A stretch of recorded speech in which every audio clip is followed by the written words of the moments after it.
What's going down, y'all? It's the kid Heartbreak Mosa, aka Salsa Baby, aka Mosa Baby. Do I go crazy? We out here at the Master Show, now tuned in. Make sure you watch this shit when it drop. Bye. Love. Hey, yeah, same shit, different day. Whoa, same shit, different bay. 100 racks in the safe. Hey, I guess I can't complain. 5 men, no Wayne. Get lit up like propane. I can't beef with no names. I feel like Kurt Cobain. They throwing dirt on my name. Watch the dirt hot change. Yeah, she do it better on camera. I had her boost up the stamina. I turn it up to a maximum. I turn it up to a maximum. Yo, rap a lot on the chain. You know Emmett did his thing. Emmett Smith in the game. Whole team got a ring. Finna pot of champagne. 42 in my veins. Slap wood to the brain. My turn level got range. Delusional, you know? And just kind of bring that delusion like to real life. A big part of my goal was like meeting Drake, you know what I'm saying? Because I was like, yo, everybody wants to meet their idol. It's like a kid picking up a basketball and thinking about Kobe Bryant and then meeting Kobe Bryant. Right? When you're at that level, Yeah. your responsibilities change. Now you're taking care of people. Now people depend on you for certain things. Your song Lonely, I was listening to it the other day. Dope. That song got deep, brother. How do you take care of your mental health, right? Because in that song you talked about how you didn't even want to be here anymore. You got me spacing out. My eyes getting hot. Talk about it. I'm here for Jason. I'm not here for Mosa. Mosa is the byproduct of who Jason is. Yeah. What's going on, Drip fam? For the 5th episode of the Bastion Show, we have none other than the one and only Heartbreak Mosa. What's going on, brother? What's up, brother? How's everything? Nice to be here. Nice to be here. Nice to Everything's finally be pretty back, good, right? man. Yeah. Hell yeah. But let's get right into it. Let's get a little weird, bro. Right, for the first question. A little weird. Okay, bet. What do you think your superpower is? My superpower, I say I'm pretty good at just getting people vulnerable, like off the first like link up, like making people just feel comfortable, I guess. Everybody from gangsters to hipsters and, you know, anybody, like really. I feel like that's something that I've always been gifted with wherever I went. I was always like able to have everybody just open up to me and just like tell me like what's up, just off of energy. You know? Okay, so you'd say that your superpower is to make people feel comfortable to the point where they can open up and be themselves around you. Yeah. All right, that's dope. Okay, so let's forget about Mosa for a second, but let's talk about Jason. Yeah. Who was Jason growing up, right? Let's start off in middle school. Man, okay, middle school, Jason. And get as descriptive as you possibly can. Jason always thought he was just gonna be great at whatever it was, anything he did. I've been making music since I was like 10. Just playing sports, playing video games, skateboarding, just active. I was just always active outside. And Okay, yeah. so say we're in 8th grade and we were friends. What are we doing? 8th grade, we were friends. We were probably chilling with some girls, you know. we were probably chilling with some girls and talking about sports and talking about who she said what at school, you know. Like I was a regular kid. I was in the mix, you know. Like I was just trying to hang out with everybody and be cool with everybody. And where'd you grow up? So I was born in New York, the Bronx, and I came to Lawrence, and then I grew up in Haverhill. Grew up in Haverhill. Yeah. All right, so let's go into high school. High school. Are you going knee deep into the music? Do you know like music is what you want to do or what you want to pursue, or are you just a regular kid living day by day? I was still having fun with it. In middle school, I was like freestyling in recess and stuff, and then once I got to high school, like everybody knew me for music at that point because I'd be on MySpace just dropping like freestyles, or Facebook dropping freestyles, Instagram when it first came out, freestyle, like I was just rapping all the time, so everybody just knew me for that. And then high school was really, I wouldn't say until my sophomore year was when I was like, I put like my first song out and everybody just knew me for that. After that, everybody just started calling me Mosa. I went by a whole bunch of different names. 5th grade, I was J Money. 8th grade, I was Tragic J. And then like once I got to sophomore year, I was just Mosa, you know, so. Okay, let's go a little further down the line. College, did you go to college? Nah, I didn't go to college. I did a semester at NECO. I did just one class, and then I just dropped out after that. Just dropped out, and you started focusing on music? Yeah, 100%, full throttle. Okay, so let's transition the conversation over to mindset, right? What kind of mindset do you think a person who wants to go far in the industry has to have? You can do it. You know, you gotta make sure you wake up every day and believe that's the day it's just gonna happen, you know? Cause there's gonna be a lot of letdowns, there's gonna be a lot of heartbreak, there's gonna be a lot of disappointing moments, you know, or going into it with that type of faith, there's gonna be a lot of disappointing moments, but you just always gotta keep that faith. And that's why I'm here today, you know, it's my faith. So in the times where you believed like you didn't want to keep going, you didn't want to push, what kept you going? Like what motivated you? Friends, family, just believing every day, like just believing in it, man. Or just listening to my own songs and I was like, damn, like it's kind of hitting, you know? Like I really fuck with myself and like as a person, like I got to spend a lot of time alone. So I just know whenever I feel off, it's just, you know, it's just a bad day. It's not a bad life. Just a bad moment, right? Yeah, it's just like a bad, yeah. Okay. Speaking about being alone, your song Lonely, I was listening to it the other day. Dope. That song got deep, brother. Yeah. Can you tell us a little bit about that? What inspired it? Basically, just how I was feeling last year, 2022, throughout the whole process of just trying to make it, you know. You got friends who already made it, and then you come along friends who already made it, and then you have your friends who haven't made it yet, and you kind of get stuck, you know, between a wall and a wall, you know, and you're just like, I don't know, I just felt like that song, I just wanted to make a song about something that that I just had on my chest, that I know a lot of people were kind of questioning like what's going on, you know, and I just wanted to like, even if they didn't get the exact message through the song, at least they felt my energy, because I really felt like I was like kind of screaming those lyrics, kind of like really feeling it. So yeah. How do you take care of your mental health, right? Because in that song you talked about how like you didn't even want to be here anymore, and you could tell me if it's too much of a touchy subject, or was that just got me spacing out, my eyes getting hot, talk about it. Yeah. Nah, but nah, that shit is serious, man. That shit is serious. Like, I just spend time with family, friends, you know. I come back to the real me. I come back to Jason.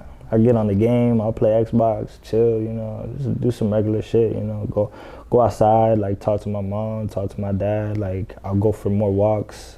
I'll go outside in nature more, like by myself. I just like spending a lot more time alone when I'm dealing with like something mentally, because I don't want to lash out on people around me. You know, I'm only human. Like I'm not a perfect person. I can't hold everything in all the time. You know what I'm saying? Like sometimes like my energy isn't gonna be on 1,000 like how everybody expects most of it to be. But exactly. Jason knows what's up. You know what I'm saying? So like that's why I like kicking it with myself a lot. Okay. You made it out though, right? Like you didn't go through with it. What advice could you give to the people who, you know, might not be as strong as you, right? Who might have had the same thoughts, but they hurt themselves in the process? What advice can you give to those people? Man, just it's tough. It's tough, man, because like I wouldn't say I made it out. You know, I wouldn't say I made it out, but I'm definitely somebody, I'm definitely one of God's strongest soldiers. Like, I'm still here. I'm still, you know, putting in the work and doing what I got to do, as much as like whatever I'm dwelling on or whatever I'm dealing with. Like, I know that there's other people that rely on me, and that's an important role that I have. But just kind of spend some time alone and find your purpose. And if you can't find a purpose, like just experience things, talk to new people, go try new shit, jump off that fucking cliff into the water, you know, like do the crazy stuff that people, you know, hang out the car window while your friend's driving, like do all the crazy stuff, like do the stuff that obviously don't put yourself in danger, but like do all the stuff that gives you that adrenaline rush, that it's gonna make you feel something different that like you've never felt. Like, that makes you somewhat uncomfortable. Yeah, exactly. Okay. So throughout your process, was there anybody, let's talk about the haters a little bit, or the supporters. Was there anybody who like fed you doubt, tried to stop you from continuing. Yeah. They saw what you were doing, they were like, Yeah.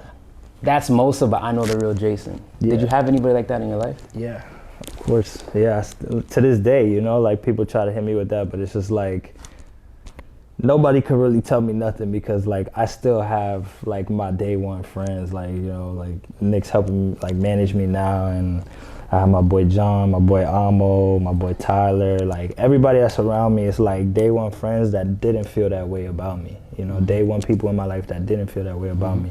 And my family always reassures me of the type of person I am. Like they always, like I had somebody try to tell me I wasn't grateful one time, and I was like, and that hurt me a lot. That was one of the biggest things that like, it was like a slap in the face.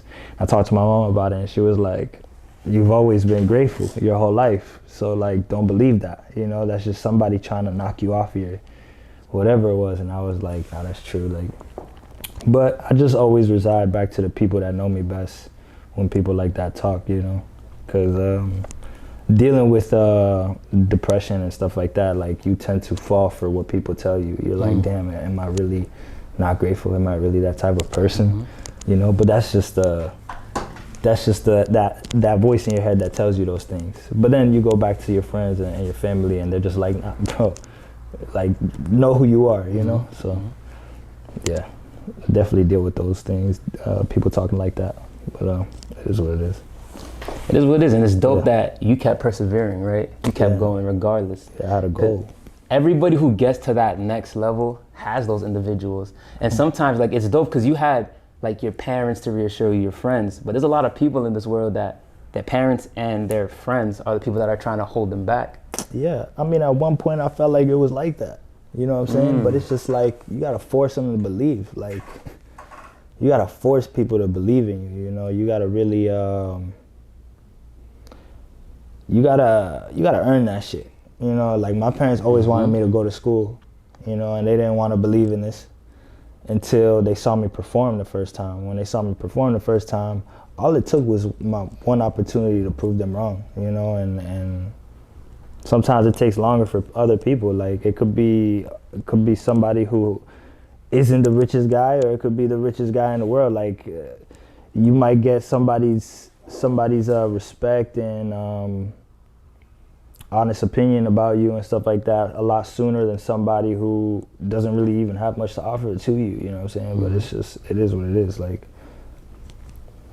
it can go that way, but it's just earn it, you know what I'm saying? And if you're gonna get it eventually, you know? Because I've had people who wanted the worst for me come back around, and they were like, I want the best for you. And I genuinely believed it. I was like, because you see what I just did, so it's just like, I believe you, it's okay, you know? So. But doesn't that somewhat make you like I really had to prove that to you, right? Like, you're like, you're my mans, you're my mom, you're my dad. But at the end of the day, right, what I think about is everything has to be earned, not given. Yeah. And that's and there's a stigma on like, because people are family or friends, like they're supposed to support you. Yeah. Not really. They got their own shit going on, right? They got their own life, they have their own trials and tribulations. But once you make that statement, because you kept going, that's what's gonna prove it to them. Exactly. So that's what's important. Okay. Yeah, man. So let's move forward into your personal mindset, right? I know we talked about mindsets in general, but what advice can you give to the people? You've kind of said that already, but I'd say, what advice would you give to the people who are doubting themselves, right? They're doubting themselves right now. You were in a certain environment. But what advice would you give to those people who want to get to where you're at, but they got no motion, right? Yeah. They don't have supporters. Yeah. They're basically by themselves and isolated, and all they have is their dark thoughts. Do something different. You know, do something different, because I know what it's like to have all those thoughts, and then next thing you know, I get a haircut and I'm like, yo, I'm different, you know, like, you know, I was just do something different. Go outside, you know, like I have those moments where I just find myself in my house a lot. I'm just chilling, I'm just recording myself, and I'm just like, nah, I don't want to go to the studio. Then I go to the studio and I feel awkward, and I'm just like doubting myself, and I'm like, hell nah, bro, like I do this, like, you know, and you just gotta like tell yourself that, you just gotta flip that switch in your head and stop looking for validation from the world and just kind of tell yourself sometimes, man, you know? So. That's important though, right? Like, I feel like the majority of individuals, especially because of social media and everything that's out there, the instant gratification is killing like actual hard work, right? People are looking for validation. People are looking for instant gratification because we get it so much. You post a picture up, you get a like. Yeah. You post a video up, you get a share. You know what I'm saying? So it's feeding that dopamine hit. It's giving you that dopamine hit. Yeah, I know what that's like, you know, to be hot on social media, and then like in real life you're just looking for the validation from certain people, and it's like that's not the way to go, you know. I didn't have a perfect route, and I'm glad I didn't, because like it taught me it just taught me what to be more it just taught me how to be more persistent towards my goal, and like stop like looking around and my eyes wandering everywhere. Just now I keep my focus on what really matters, and it's not validation, you know. So okay, this is my favorite question to ask on the show, because I feel like this question gives the most value to the viewers. And the question is, what was your greatest failure? And when I ask this question again, it's not what was your biggest L as in loss, it's what was your biggest L as in lesson. So what was your greatest failure? My biggest lesson was just like stop trying to be perfect for everybody. It goes back to like the validation thing, you know, and I felt like when I had all that, like I had a lot of motion, like a lot more motion at one point, where it was like we just had this crazy momentum in 2020, and I just felt like I was outside just people pleasing so much. I didn't even get to like smell my flowers or like enjoy myself, you know, and like something crazy would happen to me, and then like my body was just so like not there. Like my body was there, but like my soul, like me myself, wasn't there enough for me to like appreciate it. I was just like, yo, did I give the experience to the people around? It's just like, nah, man, like just take it easy sometimes, you know, calm down and breathe and look both ways before you cross the street, because before you start running across and get hit, you know. So you weren't enjoying, don't rush it. You weren't enjoying the journey at that time. I was not, as much as it looked like I was, you know. Like all the partying bullshit, you know, like it looks lit, it looks dope, but like you gotta make sure your mind is right so you can like really handle it the right way and like and enjoy it, you know. Let's talk about your transition into Houston, right? That's the first place you went after you left here, right? Yeah. Let's talk about that transition. Went to LA, then Houston. LA, then Houston, okay. Let's talk about your transition. Like, was it just a hunch that made you go over there, where you're like, I just need to get out of this environment, or did something happen particularly to make you head out? There was a series of events happening. Like I got my car towed in front of mad people I knew. Like I was just broke. People like kind of like bashing on me for being broke. Like my friends that I had at the time, you know what I'm saying? Like I would have altercations, physical altercations. Like there's a whole lot of stuff. People threats. You know, people like feeling certain ways about me and all this stuff. And I was just like, yo, bro, like, and I really just be minding my business. Like, I've always done that my whole life. And I just kind of caught myself being the person that gets stepped on because I was such an easy target. And I was just like, man, I really need to, like,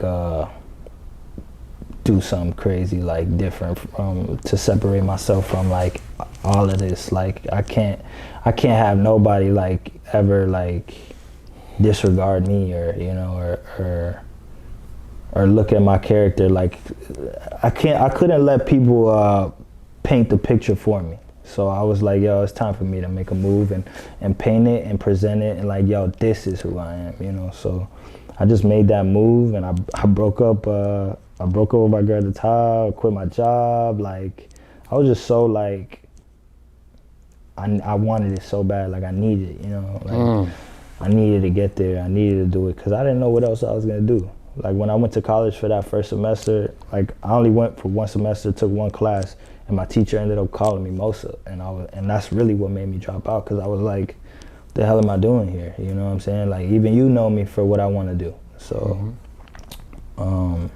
yeah, I just locked in, man. Everybody was at school. Like my friends were, he was studying abroad. Like my friends was out, like doing this and that. And I was just like, yo, I gotta do something with myself where I gotta take myself through a type of college education, like self-experience type of thing. Since I didn't go to school, school is very important.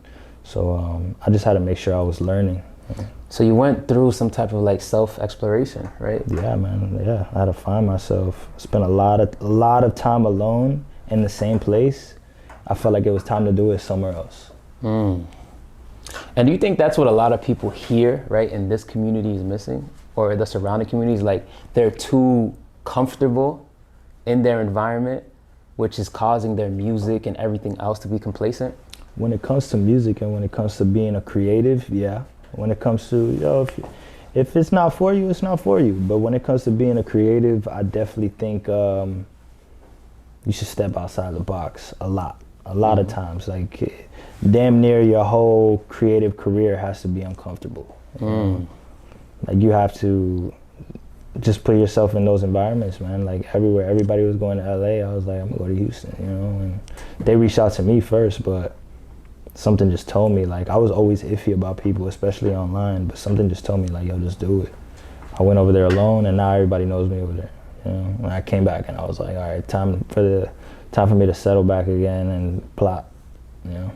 And the best thing about that is that you still have those relationships, right? Yeah. Like you still know those people, you still have them there. So when you do make your transition back, yeah, they're there waiting for you with open arms. Exactly. That's exactly what it's about. I know a lot of people say it's about who you know, but it's also about who you are. You know? 'Cause people are gonna really appreciate a good person all the time, no matter who it is, even if it's a bad person. Amen. You know, being a good person doesn't hurt nobody. Yeah. 1000%. So let's talk about the power of relationships. How important are your relationships on this journey to creating music and becoming a superstar? Very important. I feel like relationships is almost everything, you know, like it's about, really is like, you know, who you know. As long as you have who you are, as long as you know who you are, then it is about who you know, because if you don't know who you are and you just meeting all these people, they're not gonna know who you are either. So I meet all these people and I make sure I'm checking in on them, like, yo, how you doing? More than just kind of looking at them as a benefit to my life. I kind of, you know, I really like looking at people as people. And that's important. That's how you build that genuine connection with people. Because if you're around someone and you know, damn, this person's around me because of what I can do for them, not because they like who I truly am, yeah, that speaks volumes. Yeah. And that's going to be a person who's more off-put. Yeah. So I've been there, you know. I've been in a situation where I kind of realized, like, damn, this person's only with me because of this, you know, and it's not a good feeling. And I don't want to make people feel like that, so I'm always like, I'm here for you, not for what you do, so. And if it has to do with what you do, then, you know what I'm saying, I'm supporting it, like, so. That's dope, because that's exactly what Nick told me, right? Yeah. We were talking the other day, and he was like, at the end of the day, I'm here for Jason. I'm not here for Mosa. Mosa is the byproduct of who Jason is. Yeah. If he wasn't Mosa, I'd still be here to support my friend Jason. Yeah. And that's what was like, I need to meet Mosa, right? Yeah. Like before I wanted to meet you, but now because of how much passion he had when he was talking about you, I was like, this has to be a genuine dude. Yeah. For somebody, because that's dope, man. Nah, it is dope. My guy. For somebody to have like that much faith in you, right? Even if you are friends, because usually a lot of friends that you start off with, as you progress throughout your journey, if they're not doing anything, they become envious, they become jealous. But he was like, nah, I'm here for him at the end of the day. I don't need to get paid, I don't need to do nothing. I'm here just for the betterment of who this human being is. Yeah. And that's when I was like, all right, now I'm more intrigued about this interview. Yeah, man. No, I really appreciate that. Like, I definitely, I go around life, like, life is about, if you don't have people vouching for you, like, what are you doing, really, you know? Like, if I were to pass away today and there was a documentary about me out, like, I know there's a lot of people that would be saying a lot of great things about me, because I'm not somebody who's going around trying to do people wrong, you know, and that's just my character. Like, even with this music, doing this music stuff, like, I'm I'm pursuing it and going so far with it just to help people, just so I can save people in my life, you know, and including myself. Like I'm doing it in a way where it's just, I'm just trying to better things, you know. I don't want money. The money's gonna come with it. Yeah, everybody wants money. It's gonna be lit. It's gonna be lit when you get the money, but it's like, I want to make sure like I'm leaving a good trail behind me, like, you know, that people want to either follow or just like look at and admire and get inspired. Yeah, get inspired. Yeah, man. Because like that's what the people that I look up to like did for me. So we're talking about relationships earlier and day ones and having the right people around you. How did you cultivate the circle that you're still with today? Life just, God bless, you know what I'm saying, fortunately and unfortunately puts us in situations where we don't want to be in, but it's perfect because it helps you pick the weeds out, you know. And I got a lot of the same friends with me from like middle school, elementary school, you know what I'm saying. But then a lot of them, they're not with me, you know what I'm saying. It's either timing or fall offs, or, you know, we just kind of just grew apart. And, you know, I don't know, I just maintained being myself around a lot of people. Then whoever gravitated towards me is just with me, I guess, you know. And the people that you have around you also maintain the same energy as well, right? They didn't let the clout, they didn't let your successes cloud their judgment on you or cloud the way they react towards you. Yeah, never. And that's what's important, right? Like if you're in a position where you're seeing some type of success, but then you're seeing the people around you change, that's when you can filter out like, yo, this ain't my man's. He's a clout chaser now. Yeah. Like now this ain't my man's, now he's a fan. Yeah. That's going there right there. This ain't my man's, now he's a fan. Facts. But that's how you can weed out the snakes. Because you gotta understand too, especially with what you're doing, I already see you as a superstar, because if I didn't, you wouldn't be here, right? My platform's growing, your platform's growing, and we're feeding off of each other. But you gotta realize there is gonna be people that are gonna act like they're genuine around you, in front of you, and they ultimately have that goal to not to backstab you, but to wait for their opportunity to get on without helping you get there. Yeah. So that's why you gotta move militant. You gotta know your power and your value, and you gotta understand the people around you need to bring you value, and if they don't, why are you here? Exactly. That's why the people that I work with, as you can see, like they bring value in many different ways. They're not just here trying to just eat off my back or whatever. Because I got Motion. We here, biggest podcast platform, in my opinion, in Massachusetts. Most views, 100K views on the channel. Less than 1,000 subs. Who's doing that? Nobody. Yeah. But not to be cocky, but real shit. I mean, pop your shit. Nah, real shit. But yeah, that's important. So, okay, so let's go back into the transitioning. You transitioning into LA and Houston. So now you're in Houston, right? You land in Houston. You were in LA first, then you went to Houston. When you first touched down, what is your thought process? What are you doing? And ultimately, how'd you get there? Why'd you go from LA to Houston? I went from LA to Houston. I went to Houston for like 5 days, but I stayed in LA for like 2 months. Then I really made that transition, that move to Houston. But what made me want to do that was because while I was out in LA, I met Jazz. You know, his cousin introduced me to him. And who's Jazz? Jazz Prince? Yes, Jazz Prince. Okay. And his cousin Adrian Blackman introduced me to him, and he was the one who hit me up on Instagram. And basically my whole goal, like from there on, was just like get signed by this dude, you know. And that's why I also moved to Houston too. I was just like, yo, I just gotta be around. Wait, hold on. There's a little bit of holes in that. So they just hit you up on Instagram. How'd they find your Instagram? I was just doing Instagram promotions since the first day it came out. I put all my money into it, and that's what led to my car being towed earlier when I said that. I put myself in debt. Yeah. I put myself in debt for to be here, you know, and So you promoted. So you promoted in Cali and Houston, and I did Texas. I did all the major cities. I did Texas. I did Arizona as well. Well, it's a state.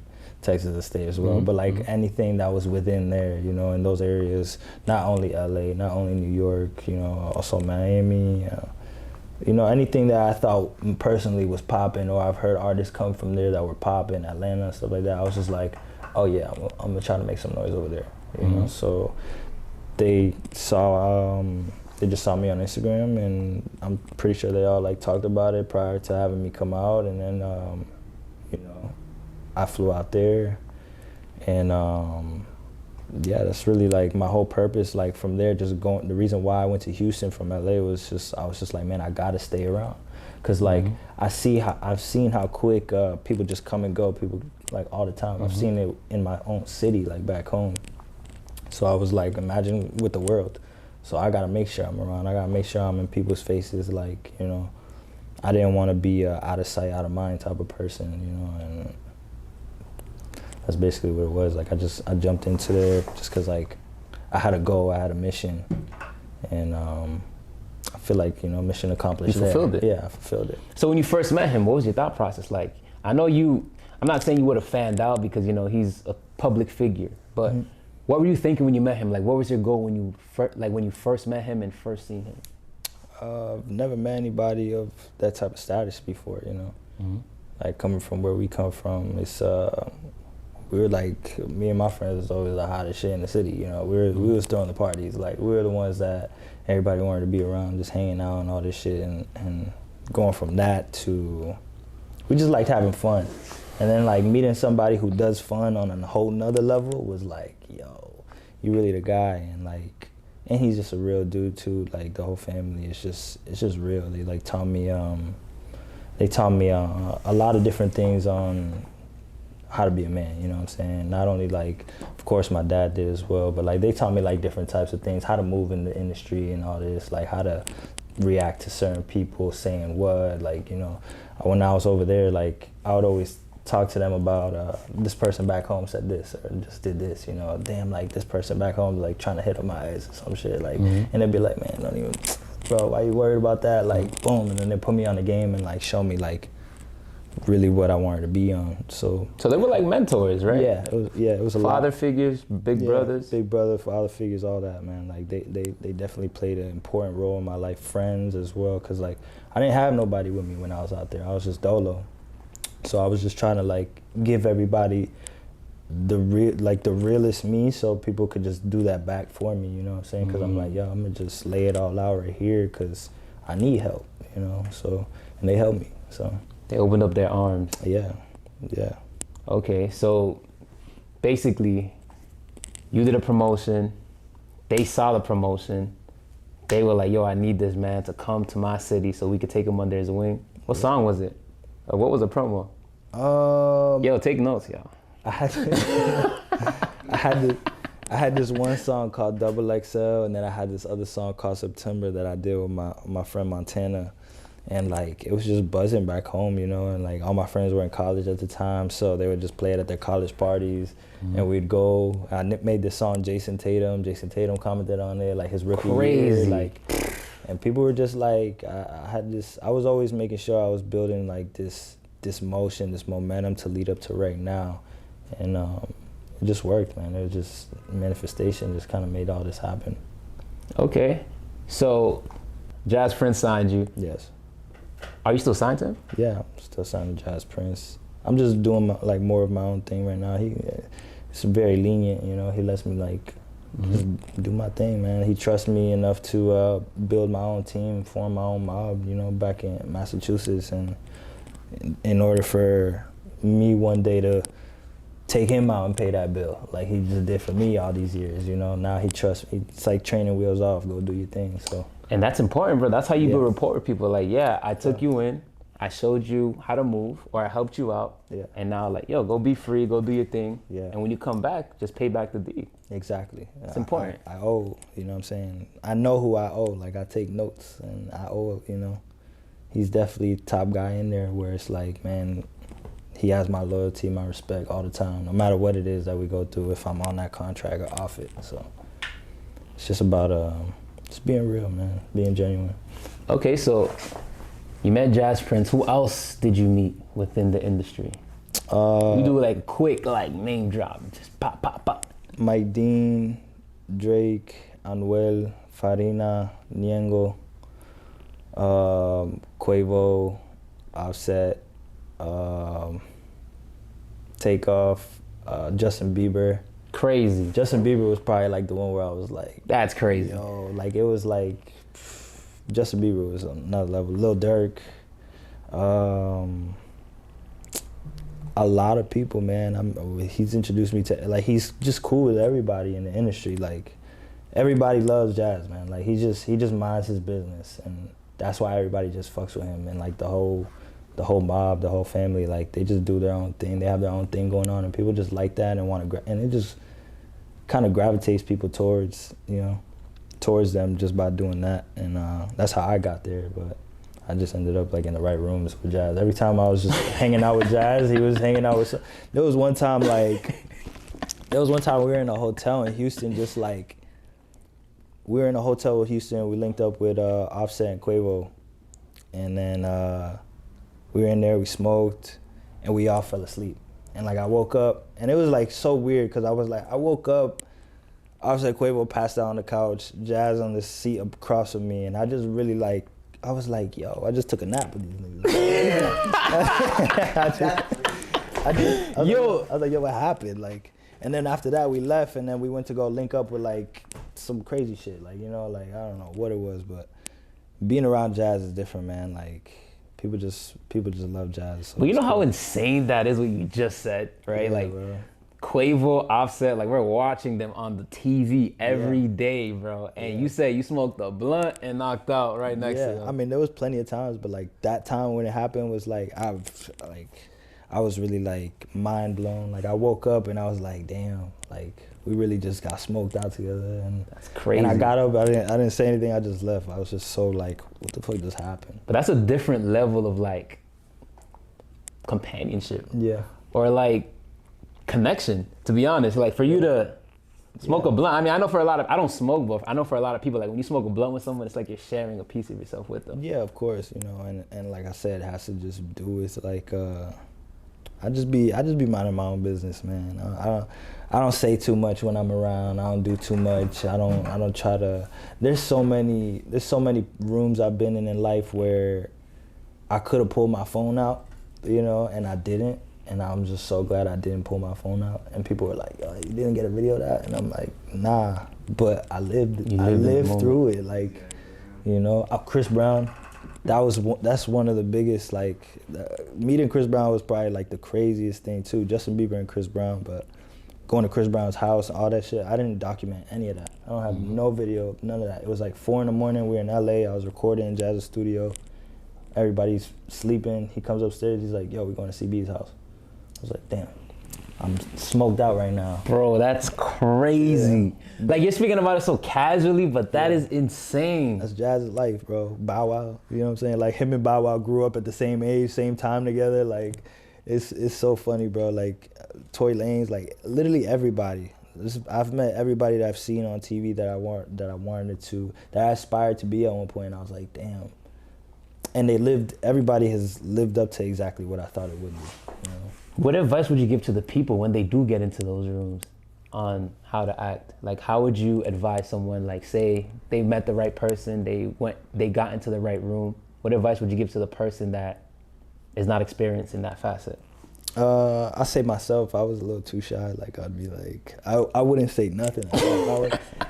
Like, Chris Brown played like 17 songs one time, and like we were just sitting in his kitchen, and I could have gave him some feedback, but I was just so like mind blown. I was just like, damn, I'm just sitting here like, and he just kept playing. I was about my head like, yo, but just treat him like a regular person, just talk to him, say what's up. Like, that's all they want to do at the end of the day. Personally, that's what I want to do. Like, when I come back home and stuff like that, like, I just like having like simple, normal conversations after just doing all this Hollywood ass shit. Like, I like normal shit, man. I like doing normal stuff, regular stuff, talking regular. Like, I don't like talking about like the new hottest thing that just came out and driving this and being in that, because I've driven in that and I've been in that and I've talked to this person, but like the realest conversations I have is like with my day ones, like my people like back home and shit. So always kind of like always give off that energy to people who have to deal with such like celebrityness and all that stuff in their life. Like, always give them that real you, give them that day one vibe. You know, they just want to talk to somebody. Yeah, I mean, energy's real, bro, and they feel it. Like if you're genuine, they're gonna feel it. Yeah. And that's what a lot of people don't understand. That's why, like, I've been in a room with Ty Dolla $ign, Super Duper Kyle, but Kyle too. I met Kyle's him. lit. So I was in the green room with him, but it's like, I said what's up to Kyle. Kyle was a little, you know, friendly, but Ty Dolla $ign was with his girl playing pool. So I was like, I'm not gonna go and interrupt. But the main thing that I did, like, I remained like regular. Like I didn't fan out. Like, oh shit, you're Kyle. It's more like, yo, what's going on? I'm Michael Bastion. Nice to meet you, bro. I'm just here. I'm part of the camp. Just Don't fan out. Don't fan out. That's the number one thing that they hate because they get it 24/7.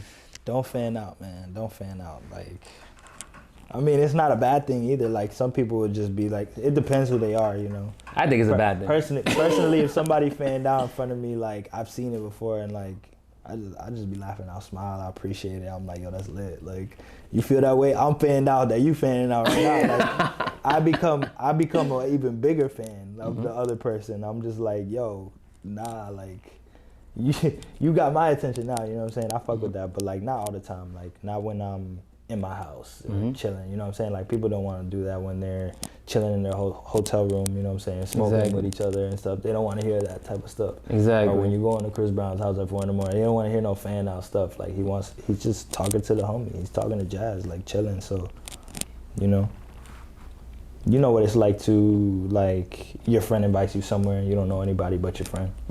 You know, that's basically what the hell's been going on. That's what it is, basically. I don't know. I'm like, I know these people, but I don't know these people. So it's like, I'm like, what's up, bro? Like, you know what I'm saying? Like, how you doing? Like, talk about whatever. Like, but that's the crazy part, right? Like, because you've seen them on TV for so long, you feel like you know their whole life. Yeah. Like, we literally watched Chris Brown grow up from when he was like 16 all the way up until him being 30, 35, whatever. Yeah. Facts. So that's like the craziest part. Like, because of social media and because of like TV, like, we feel like we know these people on another level, when in reality, we don't know them at all. Yeah, I don't feel like that. I know I don't know these people. Because I have people act like that with me, and I'm like, nah, bro, don't do that. Like, but I just, I don't know, being around that environment is definitely inspiring, though. Just, like, make sure, like, if you do get in those rooms, when you do get in those rooms, like, learn something. Don't just be in there trying to earn something. You know what I'm saying? Go in there and, like, earn some knowledge. Like, learn what the fuck, why are you here right now? Understand, like, why the fuck was I in this room for, like, what reason am I here for? And you'll learn a lot from people like that, you know? Ask them questions, bro, as well. Like, people gotta realize that a lot of these people that are at the highest positions, they want to help people, but they want to help the right people. That's the difference. They don't want to just help people that are just doing it for now. No, it's like, bro, you want to do this? Okay, here. Yeah. Here's the game. You get what I'm saying? Like, and I was talking to somebody about this earlier. I was at the gym, and I was inspiring a young kid. He was telling me, he's like, yeah, I feel stuck, I'm like, bro, at the end of the day, the reason why, like, I've connected with so many people that are on, you know, like, a higher level, like motivational speakers, entrepreneurs, is because I took myself, right, took the ego away and DM'd them. I did the math the other day, I have a 90% success rate on DMs, bro, from people that are verified. You know what I'm saying? Like, I had a guy fly out from ATL to come speak to people in Lawrence, shit like that, but that's just because I put my ego to the side and I reached out. And they saw the hunger, so they wanted to help. You know what I mean? So, like, when you are in those rooms, I'd advise you guys, like, ask them questions, ask for help, and show them that you're hungry. You know what I'm saying? Yeah, exactly. And if you show them that you're, like, intrigued into what they're doing, and you got something going on for yourself as well. You know, people like being around people who got something going on. You know what I'm saying? 1000%. And people like people that provide value. Even if you have nothing going on, find a way that you can add to the person's life, bro. It's called the law of reciprocity. Eventually, they're going to give it back to you. If it's not them, it's going to be somebody else. The law of reciprocity. Remember that. So you had motion here, Lawrence, Haverhill, went to LA, went to Houston. How did you bridge the gap between Jason, the person, and Mosa, the artist? he was always with me, you know what I'm saying? Like, Jason was always with Mosa, Mosa was always with Jason.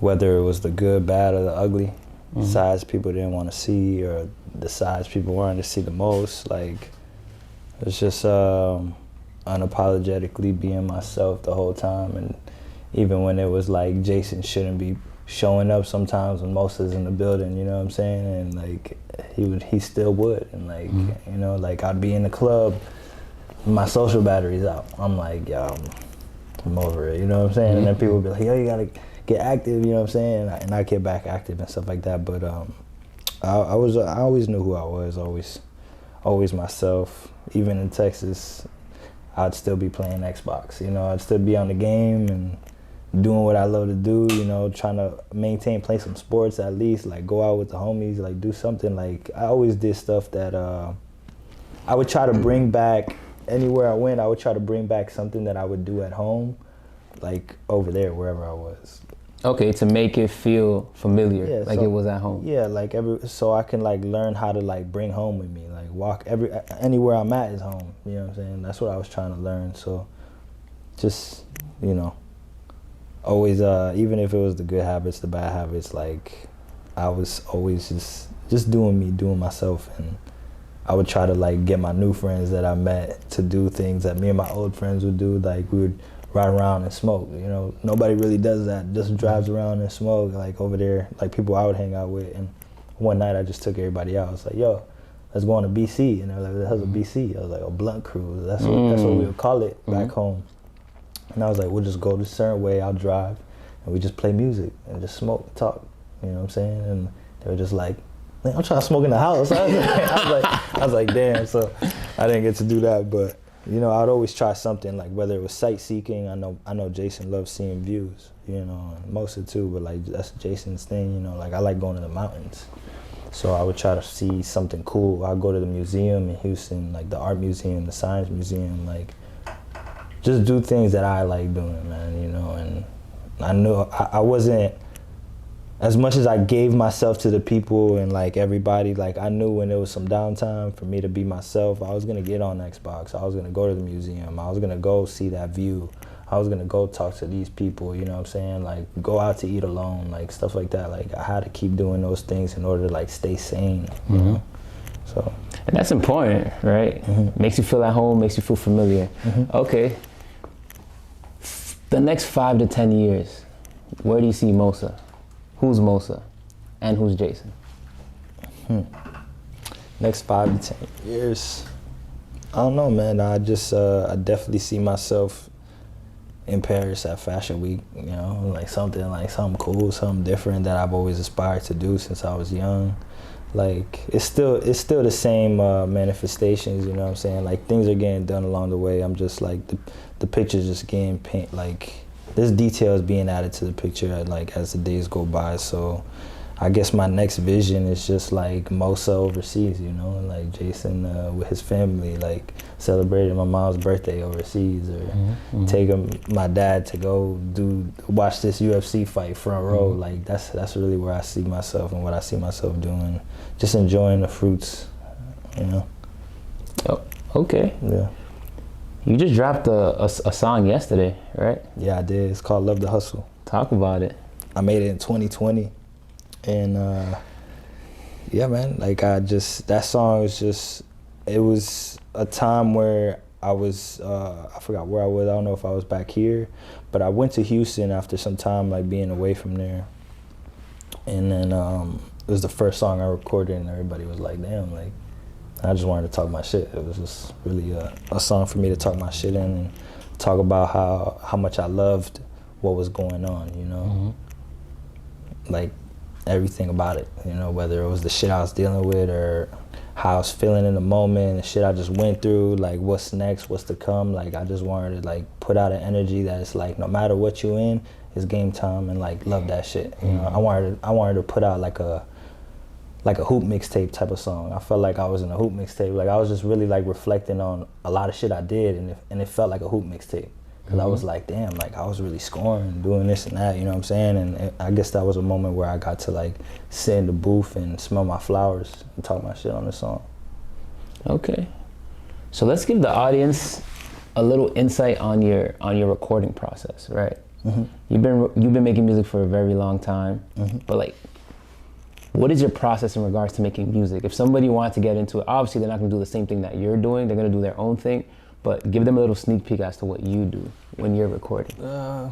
Sometimes I just like sitting there listening to like songs that I really like that are out, you know, for a good like 15, 30 minutes before the session, whether that's in the car on the way there or in the studio. I just like hearing like good music really loud and put myself in the right environment, having the right people around me.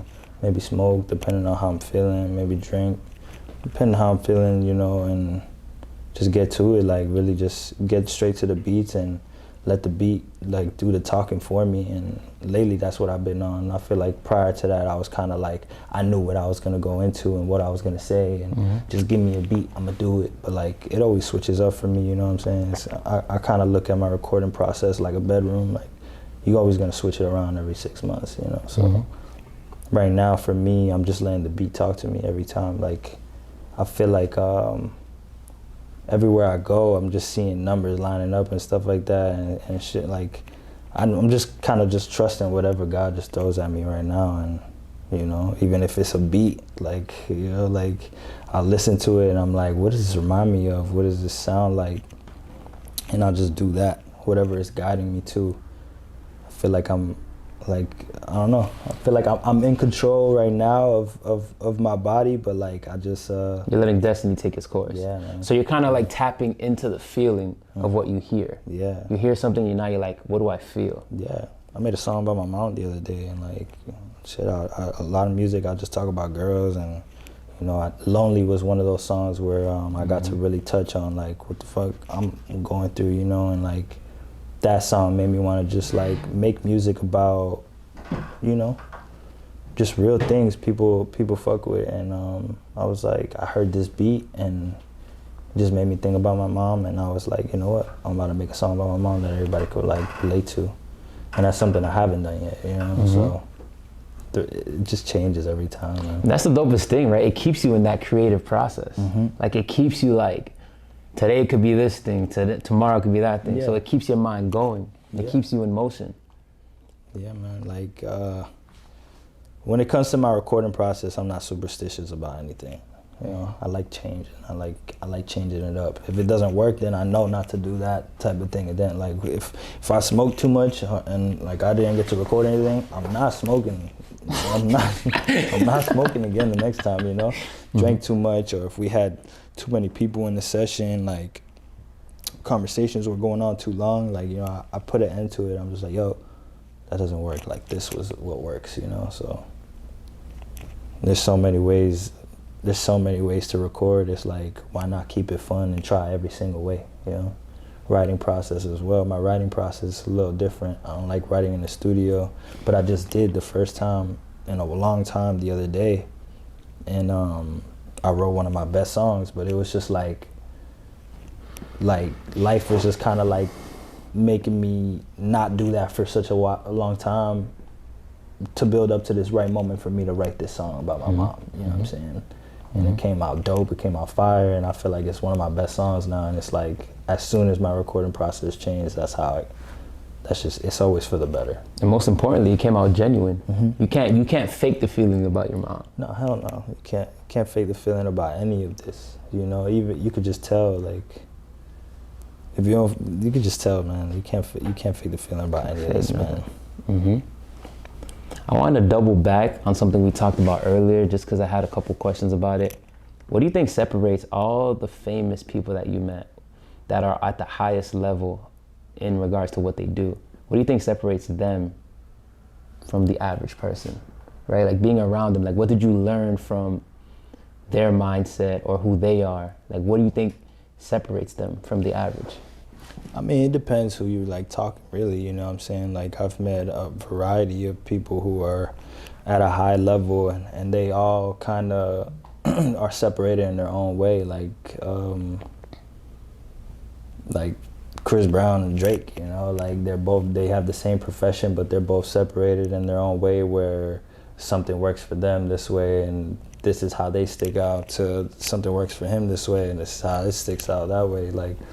But it's just people who are really chasing the dream and like made the dream a reality, you know, and that's probably the hardest part to get. It's like really believing that this can happen, and those are just people that just really know like it can happen. Like you kind of have to be delusional, you know, and just kind of bring that delusion like to real life, you know, and they did that. So, and the average person, like the regular person, like they're not around those type of things to be dreaming, so like to continue dreaming every day, you know what I'm saying? Sometimes real life hits you, you know, and real life hits them as well, but their responsibilities change. That's the difference, right? Yeah. When you're at that level, yeah, your responsibilities change. Now you're taking care of people. Now people depend on you for certain things. Yeah. And if you stop, then the livelihood of the people around you also stop. Yeah, man, you're like a superhero at that point. Literally. So it's like, it's either you keep going or your whole family tree down the line starts to dissipate. Everybody, friends, everybody, man. Like they're at this point in life right now where they can't go back, because if they go back, they don't have a lot of real friends, like, you know what I'm saying, that are there for them. They're there for what the hell just happened, you know what I'm saying, because the majority of their lives was that already. But yeah, bro, it's just that's the difference, is like they're just a little more delusional than the average person, you know. So let's get a little more specific. Drake.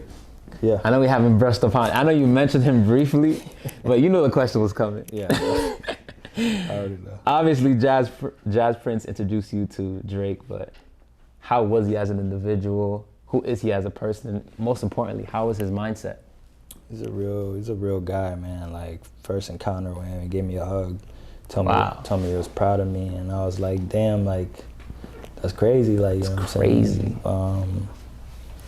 It's a real dude, man. Like it was really like some shit. Like if I was hugging my friends, like, yo, I'm proud of you, bro. Like he just does it so well. I feel like he's done it so many times in life, so he knows how to like put the poker face on, where it's like, yo, but like, yeah, I definitely felt like he meant it, but like I seen him do that same thing to like other people. You felt like it was rehearsed. Yeah, yeah. I was like, yo, there's no way right now that that just happened, but.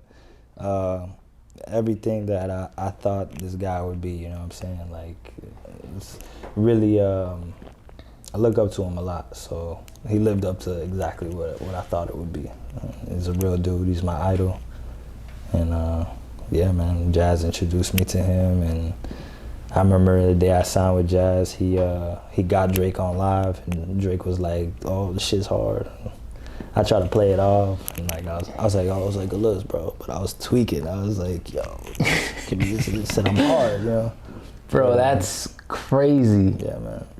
Drake said your shit was hard. Yeah, that's like I remember smoking in the car with my friends, listening to his albums dropping. You know what I'm saying? Like we would link up because his album's about to drop, and then next thing you know, I'm at dinner with him on the night that his album's dropping. Well, like, you know what I'm saying? Not all my friends, but like one of my homies that I would do it with, my boy TD, Tyler. He's my photographer, but like he got to experience that with me as well, where we kind of manifested it. We were just like, yo, one day we're gonna listen to Drake's album with him, and we did. And yeah, shit was lit, man. Shit was a whole nother level of inspiring, you know? That's what I was about to ask you. I was about to be like, doesn't that make your goal so much more attainable, or feel so much more attainable? Yeah, but like a big part of my goal was like meeting Drake, you know what I'm saying? Because I was like, yo, everybody wants to meet their idol. It's like a kid picking up a basketball and thinking about Kobe Bryant, and then meeting Kobe Bryant or LeBron James or Michael Jordan. And I was like, yo, once I got to that, I was just like, damn, like it made me reset my 10,000 hours, you know? So it just changed my goal, everything. I was like, man, it's obtainable. Like, it's right here. It's for grasp. Like, I could, like reach this dude right here. Like, I might as well just go do something crazier, you know? So that shit just flipped the switch, and everybody just shift the focus, and we were just like, all right, it's time to turn it up times 100. Like, it was a different level of inspiration.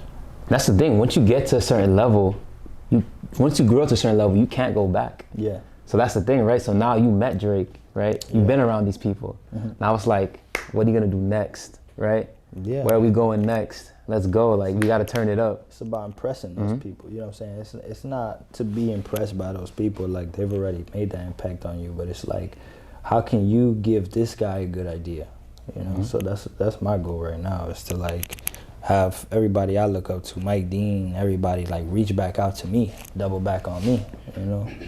I'm letting everybody do them, and it's just like I want to create that motion where it's like they're like, I want to link up with this kid again. You know what I'm saying? And if that's what it is, then that's what it's meant to be. You know, it's like, who can inspire? Everybody's inspired by great people, but who can inspire great people? So that's my mission right now. After I've gotten inspired by great people for like my whole life, now I'm at a point where it's like my turn to make people feel like, you know, give them a new idea or give them something to talk about or a new feeling, something. Like, I just want to be able to make an impact on anybody's life, whether it's, like I said earlier, like it could be the top guy or the bottom guy. Like, I just want to make an impact. But yeah, that's the goal.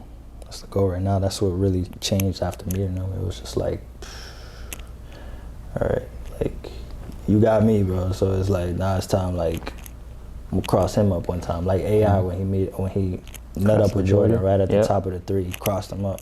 You know what I'm saying? It's no like competition type thing, but it's just like, I'm gonna show you some moves too. You know? So that's where I'm at.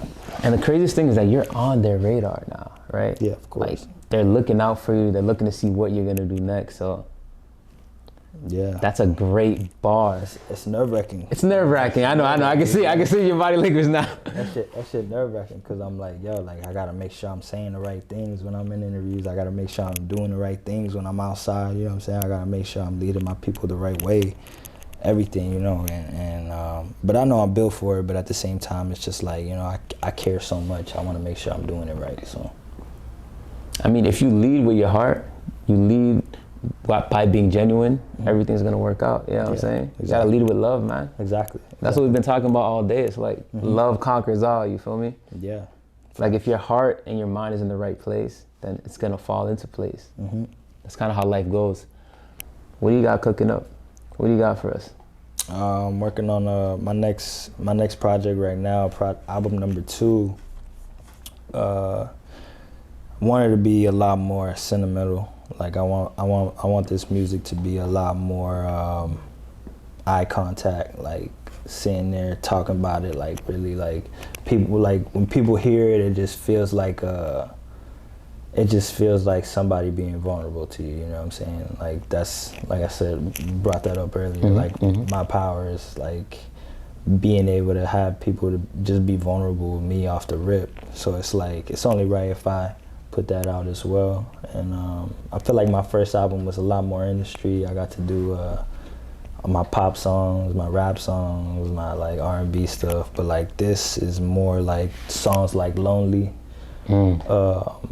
This song that I made a couple days ago called Hey Mama, you know what I'm saying? Like, everybody gotta have a mama song. Exactly, so, made one of those. And I'll have my turn up music in there too and stuff, but last year, 2022, really shifted my focus when it came to like the whole mental health thing and like how to put that into the music in a positive way, rather than making people feel like, yo, remember when you felt like this? I'd rather have people feel like, yo, okay, you used to feel like this, but like this is what you feel like now. And I just want to speak for the people that feel that way. And yeah, this next project is definitely the it project. I want it to be. I want it to be like the Take Care. Like, I want it to be that album, you know what I'm saying? The Carter type of shit. Like, I kind of want it to be, I might start it off as a series, you know? It might be like a volume 1. Like, I might